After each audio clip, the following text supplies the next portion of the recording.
It's a wheel horse 3-point shaft drive tiller.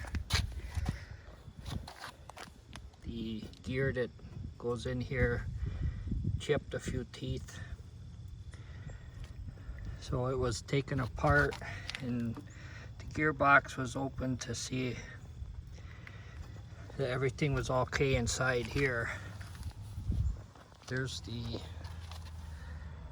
teeth for it and covers.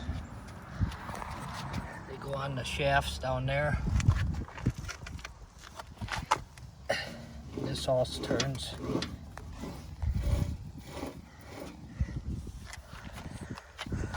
I've got the shaft, the housing that goes in here. The new shaft, the new shaft has the gear fixed to the shaft. The original one, the gear slid off the shaft. I'll show that to you in a second. And there's also new bearings and new seals.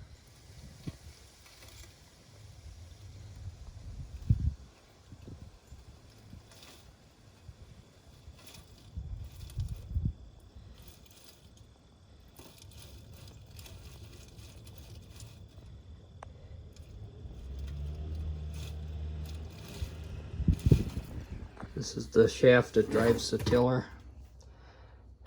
That's the end that goes in to the gearbox. This is the gear that was on it.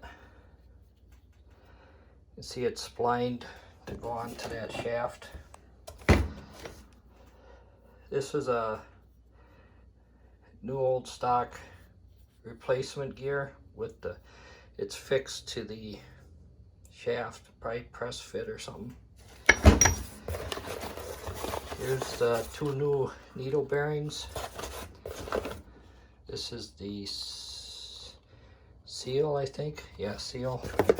And then this is the flat roller bearing. This is the housing that the shaft goes through.